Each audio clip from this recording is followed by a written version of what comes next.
mbokk yi ñu ngi leen di nuyu di leen dalal ak jàmm ci seen émission entretien avec alors comme ni ñu ko daan defee saa su ne rek alors tey ñu am nag mbégte nara dalal madame Sophie Coulibaly Mbengue moom elle est membre n'est-ce pas de Vision Socialiste donc parti socialiste la bokk waaye itam elle est membre de la grande coalition Benno Bokk Yaakaar Sophie Coulibaly Mbengue et donc par ailleurs expert sinon ingénieur financier madame Mbengue ñu ngi lay nuyu. maa ngi lay fay El Hadj maa ngi nuyu bépp téléspectateur yi waa Sido TV. ak ñëpp ñu ñuy seetaan rek di nuyu également suñuy kilifa. commencé ko ci Aminata Mbengue Ndiaye. présidente di ko jox nuyoo bi. mu tegal ma ko ci loxo bépp waa parti socialiste. rawatina waa Vision Socialiste cellule cadre bi nga xam ne fa laa bokk. voilà alors xam nga ni madame Mbengue fan yii nag surtout suñu. mbokk yi nekk au niveau du Maroc malheureusement avec le tremblement de terre indi na ci ay victimes yu bëri waaye itam vraiment boo xoolee la situation avec les inondations n'est-ce pas en Libye ay doomu aadama yu bëri ñàkk ci seen bakkan mënuñu dugg dans le vif du sujet xëy na lu dul vraiment ñu nga wax ci vraiment nga sànni ci kàddu par rapport ak li nga xamante ne loolu moo fa xew. waaw di masawu di ko commencé nag gën a jege gën a yeyoo suñu mbokk Maroc yi parce que li leen dal vraiment naxar la tiis la te on partage vraiment la douleur et on est vraiment solidaire avec toute la population marocaine mi nga xamante ne c'est un peuple ami au Sénégal di également masawu suñu mbokk maliens yi nga xamante ne attentat yi fa am ñëpp yëg nañ ko di ko dénoncer aussi di masawu également suñu mbokk libyens yi ci inondation yi li leen dal tamit naxar la tiis la waaw loolu moom métti na trop alors je sais que panafricaniste nag moom mooy wax parce que nag gis nañu vraiment sa engagement ci wàllu Afrique alors dinañ si ñëw pour surtout nag vers la fin de l'émission avec la situation sécuritaire ou bien sociopolitique un peu dans la sous-région waaye laata loolu on va rester chez nous parce que nag chez nous ñu ngi waajal élection présidentielle yi alors madame Sophie Coulibaly Mbengue déjà le moment tant attendu est finalement arrivé puisque le président de la République tête de file de la grande coalition Benno Bokk Yaakaar a finalement délibéré puisque maintenant on ne parle plus de ni oui ni non il y a gannaaw bi nga xamante ne il n'est plus candidat à sa propre succession on attendait à ce que vraiment ñu tànn le candidat de Benno Bokk Yaakaar eh bien ça a été fait c'est Amadou Ba d'abord êtes-vous d'accord sur le choix porté sur Amadou Ba pour représenter la grande coalition Benno Bokk Yaakaar ci élection présidentielle.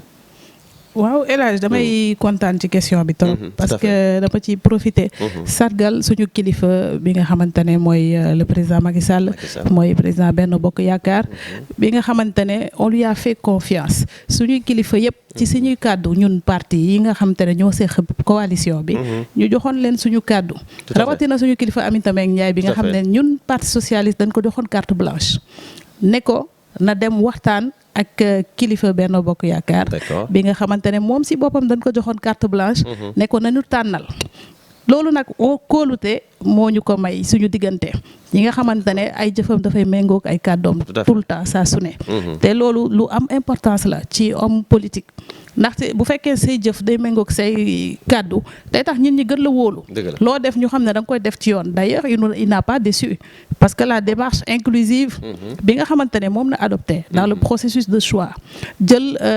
doyen suñu kilifa président Moustapha Niasse teg ko delloo lépp ci loxoom ne ko organiser le processus bi en toute transparence leader yëpp participer ci ba nga xamante ne c'est un candidat de consensus qu'on a aujourd'hui amuñu candidat président Macky Sall candidat consensus coalition bi la ñu am te dañ koy rafetlu te ñun ñëpp dañ ci kontaan ndax bu ñu tànnaloon cuune wala ñu tànnal ñu koo xamante ne novice la wala ñu tànnal ñu koo xam ne amul xam-xam wala amul jaar-jaar kon dañuy jaaxle tout à fait mais tey ki ñu tànnal mat na place am na jaar-jaar am na xam-xam am na yar te neex na jàppale tamit te dañ koy jàppale incha allah. mais dañu gis ni madame Mbengue le choix de Amadou Ba ça n'a pas fait l'unanimité c'est vrai que tu me diras que oui nul ne peut faire l'unanimité d'accord mais tey ji boo gisee après l'annonce il y a eu vraiment des gens comme Aly Ngouille Ndiaye yu génn Mame Boye Diao récemment moom it aussi mais avant loolu sax loolu am na ñoo xamante ne déjà ñoom ils ont déjà annoncé la couleur ah tey jii est-ce que ce sera pas un handicap n'est-ce pas? Est-ce que ça ne va pas fragiliser du coup même surtout compromettre même les chances, n'est-ce pas, de votre candidat? Et là, choisir c'est éliminer. Forcément. Parce que da nga koy xool rek ña nga bokkal classe rek. D'accord. Tey jii buñ ne dañuy def composition. dina am ku jël premier ku jël deuxième ku jël troisième. Tout à fait. du signifier que ki jël deuxième wala troisième cuune la wala daa mënul lii wala daa mënul laa. D'accord. day fekk critères yi ñu tegoon pour choisir. xëy na kooku moo ko gën a remplir sur le moment. xëy na bu ñu defaatoon même processus bi dans un mois contexte yi changé wala dans 6 mois en arrière keneen lañ doon tànn mais tey jii contexte bi li mu laaj. ak suñuy kilifa niñ ko jugé ak niñ ko mesuré yaakaar naa ne ils ont fait un bon choix et que yeneen candidats yi nga xamante ne dañu génn aussi effectivement ça pourrait parce que bu ñu xeeb kenn bu dee koo xam ne ñaari nit la topp sax loo xamante ne mën na fragiliser coalition bi la donc ñoom kilifa yi nga xamante ne vraiment jot nañu wax ne dañuy laajte sam seen ndënd dañ leen di exhorter rek ñu jëli leen ñun suñuy kilifa ñu dem jëliwaat leen indiwaat leen su mënee nekk te ñoom tamit ñeneen ñi nga xamante ne waxaguñu tamit. ñu xam ne kuñ ci tànnoon rek dañuy rangé wu sa ginnaaw. D'accord. kon ni ñu tànnee kii ñu nangul ko. rangé wu ci ginnaaw pour éviter de fragiliser la coalition. Heureusement que ce n'est pas trop tard on a encore d'autres étapes à venir. Non, c'est trop tard. Est-ce que kii yaa ngi ñëw. il reste 6 mois des élections Sophie Coulibaly Mbengue yow xam nga ne bu baax ni yëf yi tamit du noonu c'est pas comme ça et tey jii vous avez en face aussi une opposition assez déterminée. parrainage yaa ngi ñëw leneen ak leneen mi ngi ñëw. parce que filtre yi des na. waaw c'est vrai. tey pour l'instant choix la choix lañ toll. dinañ dem ci investiture au niveau des différentes composantes de la coalition dinañ dem ci investiture générale bi dinañ dem ci parrainage yi soog a egg ci élection yi kon fii ak boobu lu ne xaj na fi lu ne xaj na ci mais man il faut qu'on reste un peu dans ça parce que xam nga dama lay wax rek xam nga élection présidentielle du élection législative ni les élections locales il s'agit d'une élection présidentielle aujourd'hui cette grande coalition ba nga xamante ne moo nekkoon le Benno Bokk Yaakaar mais qu'on le veuille ou non aujourd'hui vous ne pensez pas que tey jii sont dooleem xawul wàññeeku par rapport ak lu mu meloon. waaw ñenn ñi mën nañ jàpp loolu à juste titre parce que xëy na dinañ gis lecture politique bi journalistes yi ni ñuy interpréter fait yeeg yooyu mais man yaakaar naa ne du Benno Bokk Yaakaar dooleem moo wàññeeku. D'accord. configuration politique générale bu Sénégal moo changé. on est à l'ère des grands ensembles. D'accord. comme ni ñu koy waxee te ensemble bu ne dafay am ay composantes. donc composantes yi il est vrai que su wàññeekoo doole dina wàññeeku. mais booy xool.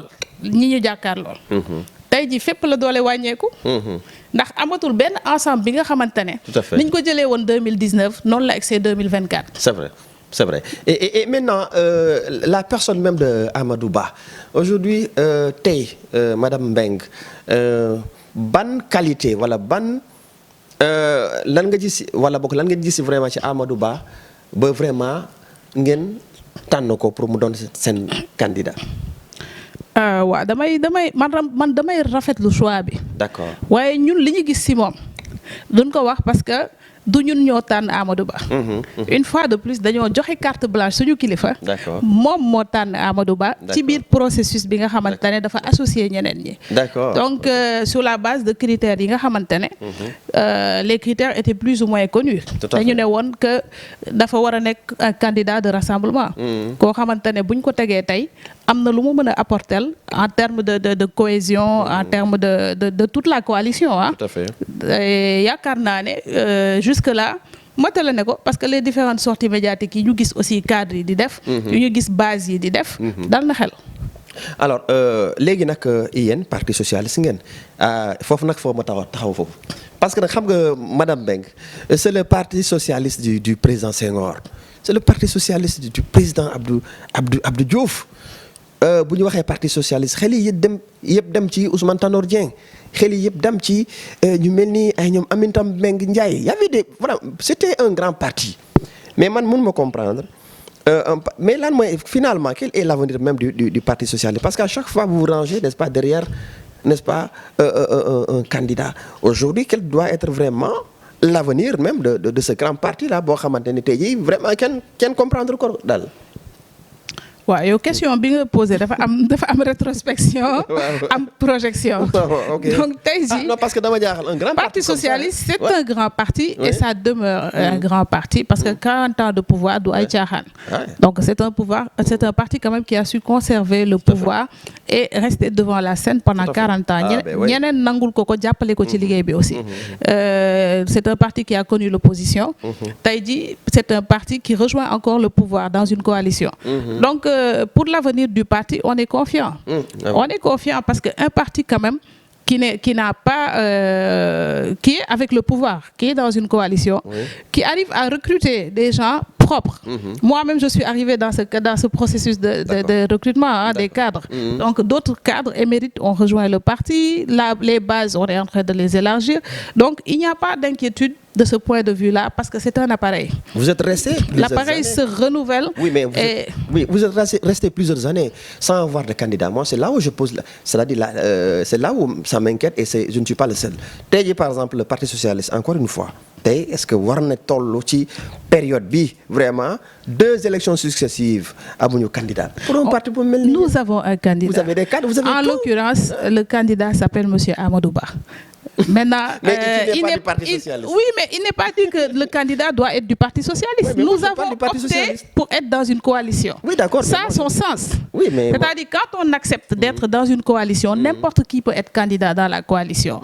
Parce qu'il faut qu'on se respecte. On a décidé en toute adhésion d'aller faire partie d'un ensemble. D'accord. Parce que quand on fait partie d'un ensemble, bu ñu nee kan moo bëgg ñi yëkkati loxo ñëpp ils sont valables et ils sont légitimes. dañ ciy fal kenn mais ba ñu laajtee kan moo bëgg ci biir coalition bi parti socialiste kenn mënul forcer kenn ne ko kaay parce que la candidature d'abord c'est une initiative personnelle. D'accord.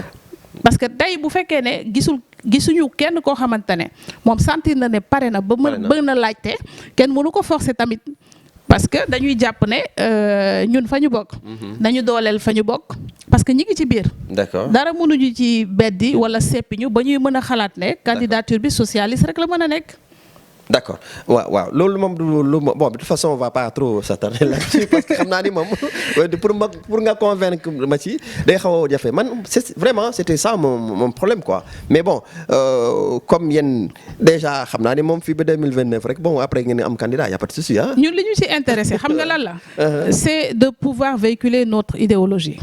C'est-à-dire le candidat qu'on a aujourd'hui, on s'attend à ce que politique sociale yi nga xam te ne mën nañ ko mener au sein du Parti socialiste su ñu nekkoon au pouvoir mu mun ñu may ñu mën ko dérouler mun ñu may ñu mën ko véhiculer au sein de la population te loolu ñun la ñuy wut ci compagnonnage bi te yaakaar naa ne boobu ba léegi ba ñuy ànd ak président Macky Sall ma ñu koy may te ñu ngi koy doxal mais dañ koy rafetlu di ko sant yàlla te di ñaan yàlla mu eggali aussi avec le nouveau candidat. Alors on va clore ce chapitre politique. Maintenant on va parler même sur des questions liées à la démocratie xam nga madame Mbengue le Sénégal suñu Sénégal il a été cité n'est-ce pas comme étant une référence en matière de démocratie en Afrique yaa ma ko gën a xam. parce que nag fu nekk dem nga fa dégg nga lu ñu doon wax ci Sénégal waaye nag fan yi boo xoolee aussi récemment surtout ak mbirum Sonko c'est là où je veux en venir même avant même mbirum Sonko c'est parce que ça c'est récent mais il y avait le cas Khalifa Sall ak yeneen ñoom Karim Wade mais damay ñëw rek sur le cas Sonko tey jii nga xamante ne il a des démêlés avec la justice ça c'est une chose mais aussi yemuñu ci xëy na dañ ko arrêté avec les chefs d'inculpation yu ñu ko wax mais au-delà de cela même dañuy dem ba allant jusqu'à dissoudre son parti madame Mbengue est-ce que jàpp nga ni Sénégal tey war nañu tollu foofu ci le fait que ñu encore une fois ñu jàpp ni vraiment c'est un pays vraiment démocratique. Oui, je salue notre démocratie te dama koy rafetlu di ci sant yàlla bu baax ci li ma nekk sénégalaise. D'accord. ndaxte saa su ne fu ñu dem dañuy magnifier démocratie sénégalaise ñu nekk exemple ci biir Afrique nekk exemple ci monde bi te dañuy ñaan yàlla kilifa yi gën a perpétuer démocratie boobu. D'ailleurs j'en profite pour pour magnifier l'action du président sortant, le président Macky Sall. te li mu dafa rëy. parce que nekk ci pouvoir nga xam ne yow tu as tous les pouvoirs tey mën nga def lu la neex comme ni nga xamante ne ñu ngi koy gis feneen ak feneen nga bàyyi ne man bokkuma ci élection yi dama koy organiser en toute démocratie loolu c'est une grande avancée démocratique bi nga xamante ne bariwul li ñu koy gis Afrique te loolu lu mu dolli tey ci démocratie bi la. ses prédécesseurs ont construit cette démocratie moom dafa ñëw teg ci pierre am dans l'édifice il faut que ñu nangul ko te loolu noonu su weesoo opposition day am. ay parti day am tey su ñu demee ba ngay wax dañu dissoudre parti tel parce que multipartisme la ñu nekk moo tax ñu mën a wax ay dañoo dissoudre ay parti bu ñu dissoudre benn tam am na yeneen 300 wala 1000 yu des fii. waaw même bu dee je ne sais même pas combien de partis politiques on a au Sénégal aujourd'hui parce que tous les jours parti bu bees am. même bu dee ces 1000 là n'inquiètent pas le pouvoir c'est les partis qui inquiètent parfois le pouvoir que. non ça c'est votre avis parce que moom déjà. nekkul woon parti bu isolé buy dem di conquérir pouvoir ci biir coalition la nekkoon. d'accord donc. Sénégalais bu am démêlé avec la justice dañ koy teg ci yoon texte de droit yi nga xam ne dañ la ko war a appliquer dañ la koy appliquer parce que quand même comme tu dis dans une démocratie il est important que les institutions existent et soient respectées. c'est important. Oui. parce que bu ñu ne woon tey dañuy def xaaj ak seen. diw bu defee ñu teg ko ci yoon diw bu defee buñ ko teg ci yoon. diw parce que dafa am dayoo bañ leen nañu waxtaan. ñi bëgg waxtaan ñëw nañu waxtaan dans le cadre démocratique en toute démocratie ba ñu toogee ñu xam ne lii c'est une demande populaire dañ ko teg ci table bi yóbbu ko assemblée ñi ko war a décider ko mais bu fekkee ne diw ak diw keneen ak keneen daa bëggoon bénéficier ci mesures yooyu rien ne les empêchait d'être aux tables des négociations et de bénéficier des mêmes mesures mais ñoom dañoo estimer que soxlawuñ ko donc ba yoon yeggali def liggéeyam ba mu egsi fi mu egsi tey mu këtt ne jonn xam nga Sénégal xamuñu yoon xam nga lan lañ xam. ki toog ci nguur gi. tout le temps moom la ñuy chargé naam buy doxal yoon sax dañ koy chargé parce que dañ koy sas li nga xamante ne c'est au-delà de ses pouvoirs. mais souvent nag xam nga ñuy toog ci nguur gi aussi parfois. à mon avis dafay dem ba ay yenn dérives yi di am parce que bu ñu demee ba ñuy jàpp ni vraiment léeg-léeg jaay doole dafay am ci mbir yi ci wàllu justice jaay doole dafay am ci presque ci fànn yi bëree man je pense que même le président Macky Sall. fu ñu koy juger c'est pas le bilan matériel yoo xam nga ko parce que quand même mënoon am il a travaillé. mais nga baal ma mooy bilan matériel bi tamit loolu moom foofu lañ koy daanelee sànq déglu woon bu baax. dama ne président bu toogee fii Sénégal dañ koy sas lu nekk au-delà de ses pouvoirs. c'est pas pour rien que j'utilise le mot pouvoir. parce que moom exécutif leen ko dénk sénégalais yi. c'est ça donc suñu demee ba nga xam ne sénégalais yi nga xam ne dañuy ne day jaay doole ci justice. dañuy taxaw léegi di ko sas naan ko plier justice pour que ñu tordre leen le bras pour que ñu indi beneen réponse politique à une affaire juridique kon da ngeen may bëgg a jaaxal. parce que moom loolu nekkul ci ay pouvoir am. une fois de plus mën na ñaan mën na ko yóbbu ci instance yi décider. mën na initier action. mais ba mu ko waree initier na ko. maintenant nag suñu weesoo loolu moom amatul pouvoir ñëw fekk nit ñu tëj ko prison parce que dafa def naka sudul noonu mu ñëw ne da koy génnee waaw mais non c'est pas le fait 4 avril xanaa bu jotee inshallah xam nga madame Mbengue xam nga mu gracier ko xëy na déet su dee demandé na grâce su dee bëgg na ñu gracier ko waaw sauf que nag fii ici c'est ce cas dans ce cas précis c'est un candidat un sérieux prétendant et ñëpp jàpp nañu ni il a une popularité derrière et que vraiment véritablement il pourrait être éventuellement un président de la République te xëy na loolu il n'est pas loolu moo ko ci xaw a. mais même loo doon prétendant pour nekk président de la République kenn amul droit salfaañe suñu stabilité sociale. ñëpp xam nañ loolu. kenn jaralu ma ko parce que ñun ñëpp ñoo yem ci Sénégal suñu moomeel la kenn moomu ko ñëpp a ko bokk lu ñëpp bokk nag ku ne da ciy def ndànk. parce que mënoo génnee xale yi dans la rue ngay def ay appel à l'insurrection di wax nit ñi nañu jaxase dëkk bi pare taxaw ne yow dara du la ci fekk. parce que quand même l'économie a flanché durant cette période-là. Il y a eu de l'insécurité, il y a eu des morts. Et est-ce qu'on va mettre tout ça là dans un vase et fermé? D'accord. Alors ça c'est on va passer et revoir un peu nos partenaires quand même hein. Donc on va observer une petite page de pub.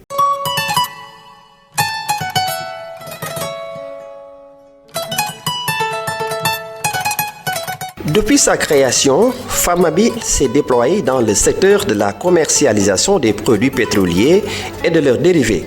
du blé et de l'engrais en provenance du Qatar et du reste du monde. Elle fournit toutes les prestations liées aux missions d'expertise, d'études, de consultation, d'assistance, conseil et de suivi des commandes jusqu'à la réception. La société Famabé dispose des ressources matérielles et humaines suffisantes pour l'exécution des commandes et ce pour une livraison partout dans le monde. Famabé qui a intervenu dans la réalisation de plusieurs projets publics et privés avec succès et félicitations de ses différents partenaires. Famabé intervient également dans la transformation des déchets en électricité, une application de la technologie de conservation thermique des déchets en énergie par la production et la combustion de RDF. Ce qui traduit l'excellente vision de son gérant, le marabout Serigne Fallou Mbacké Abi. Chef religieux et chef d'entreprise, Serigne Fallou Mbacké Abi incarne un leadership incontestable et incontesté dans le monde. Ce petit-fils du vénéré Cheikh Ahmadou Bamba, fondateur du mouridisme, a très tôt compris que l'émergence d'une nation doit obligatoirement passer par la création d'entreprises telles que Famabé, entre autres, pour un développement durable. Homme d'affaires adulé et respecté par ses pairs à Touba que par les chefs d'État étrangers et plus particulièrement celui de la Russie dont il entretient des relations fructifiantes. Serigne Fallou Mbacké Abi a également participé à plusieurs rencontres et colloques internationaux avec des partenaires étrangers, ce qui traduit ses excellentes relations avec aussi plusieurs corps diplomatiques accrédités à Dakar. Le guide religieux qui s'active dans le domaine du développement est aussi considéré comme une personnalité influente dans la communauté mouride et œuvre beaucoup aux côtés de certains pays arabes, notamment l'Iran, la Russie, entre autres. Il compte ainsi jouer sa partition dans la cartographie de notre diplomatie en misant sur la diversification de nos partenaires tout en jouant un rôle de facilitateur entre l'État et certains pays islamiques. Prônant une vision hautement nationaliste, il ambitionne de créer des entreprises et de pratiquer une nouvelle forme de partenariat gagnant-gagnant au profit de notre pays et surtout de la jeunesse. Avec la société Famabé, le marabout compte ainsi relever tous les défis de notre siècle pour un développement durable au Sénégal et partout dans le monde.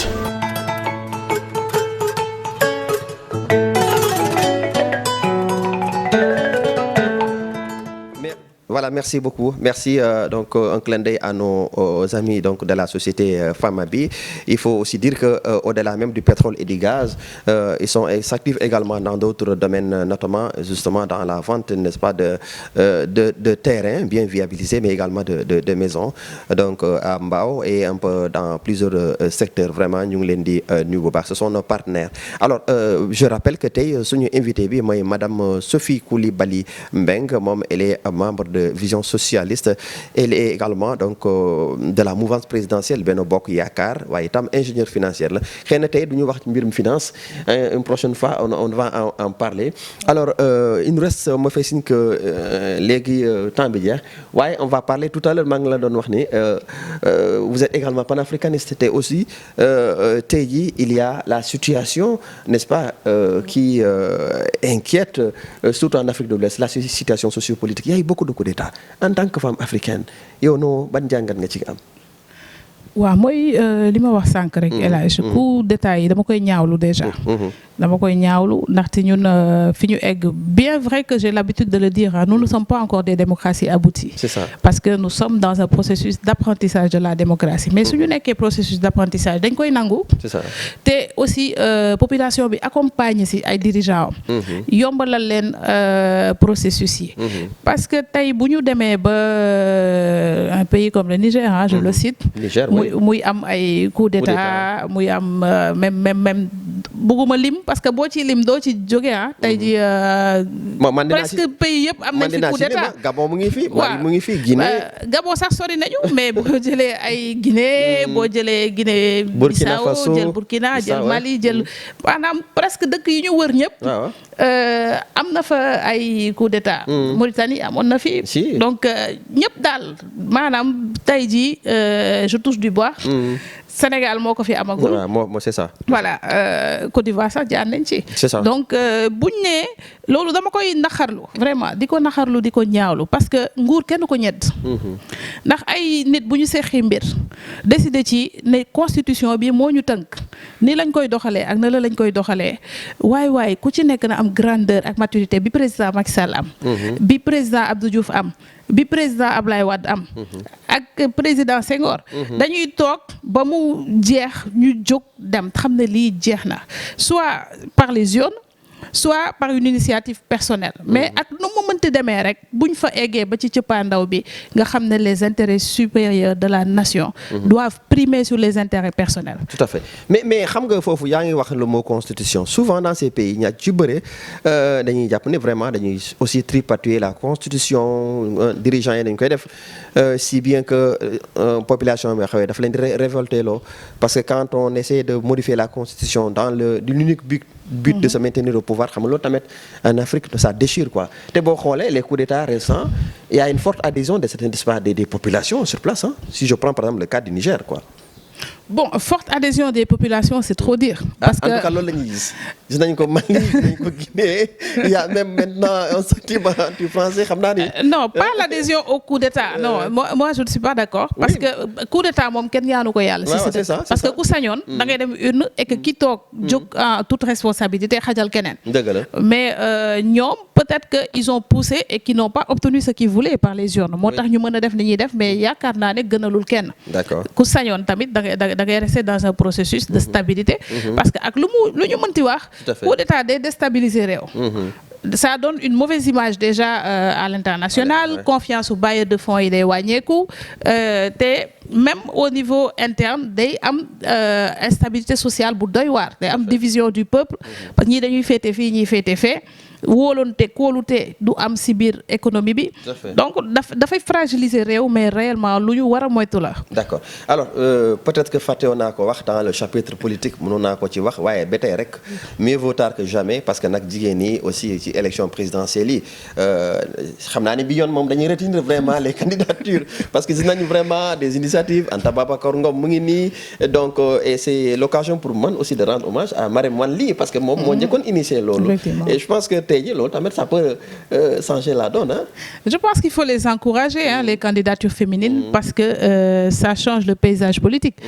te lu ñu war a encourager la. bien vrai que léegi nii moi je doute encore que doole ji féete ci jigéen ñi. actuellement mais lu ñu war a liggéey la. dañ ko war a liggéey construire ko ba nga xamante ne un jour pourquoi pas. président de la République bu jigéen am. mais élection yii nii moom doole ji féeteegul foofu. daal Amadou Ba ngeen gis ñun daal Amadou Ba lañ gisagum. madame Sophie Coulibaly Mbengue alors ça a été vraiment un énorme plaisir c'est vrai que temps bi moo ñu tënk.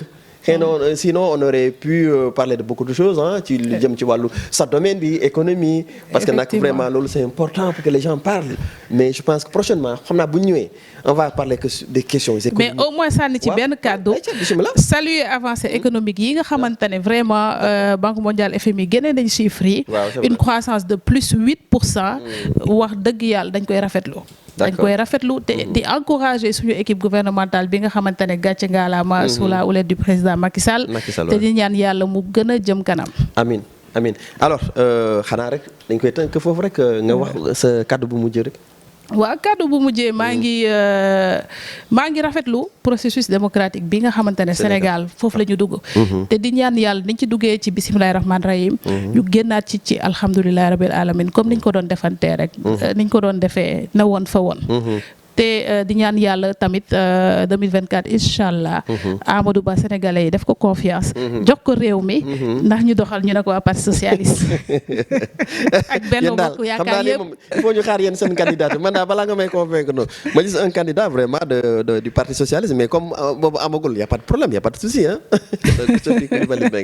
En tout cas kontaan nañ trop. Merci El Hadj je vous remercie c'est toujours un plaisir de partager ce plateau avec toi et et avec toute l'équipe également. Le caméraman, je le remercie également. Ouais. Donc je remercie également monsieur Meng, à qui je fais un clin d'œil parce que am jabar ju def politique yombul. waaw le doyen mais les doyens ñu ngi leen nuyu ñu ngi leen nuyu bu baax monsieur Meng. di remercier suñuy kilifa yëpp. sama wayjur bu jigéen sama wayjur bu góor di ko ñaanal yàlla bu xaari ko àjjana. C'est vrai kan moo ci doon def politique je pense que sama. Feu El Hadj Doudou Coulibaly. Voilà l'école du parti socialiste. Oui, c'est vrai. waaw di nuyu au passage samay frères et sœurs yëpp. Tout à fait. di leen wax waa héritage bu papa mi ngi noonu kenn mënu si dara politique moom. ça te rattrape toujours. C'est vrai. Et je vous transmets les salutations également de nos parents de Ziguinchor parce que ñoom nee nañu dañu lay suivre souvent. Donc la famille Diallo depuis Belfort. Ah super. Donc El Hadj Diallo kooku sama turandoo El Hadj Kande Diallo. ak sa maman Aïssatou Thio Sidibé. Alors vraiment ñoom nee nañu lay seetaan. Vraiment et voilà merci beaucoup. Merci El Hadj merci à eux aussi. Je leur fais un clin d'œil en passant. Merci beaucoup jërëjëf. Alors mbokk yi di moo doonoon seen émission entretien avec alors Sophie Coulibaly Mbengue qu'on ne cessera jamais n'est-ce pas de remercier puisque à chaque fois daf ñuy ubbil vraiment ses portes et voilà on discute sur des questions d'actualité n'est-ce pas nationale et internationale et aujourd'hui elle a bien voulu partager avec nous également vraiment ce qu'elle a et ça c'est important. Jaajëf Ibrahima pour la mention spéciale. Merci également madame vraiment pour l'accueil chaleureux. Merci. Et vraiment ñu ngi nuyu toute l'équipe n'est-ce pas de Silo TV. On va se donner rendez-vous très prochainement dans un nouveau numéro de votre émission Entretien avec. Merci.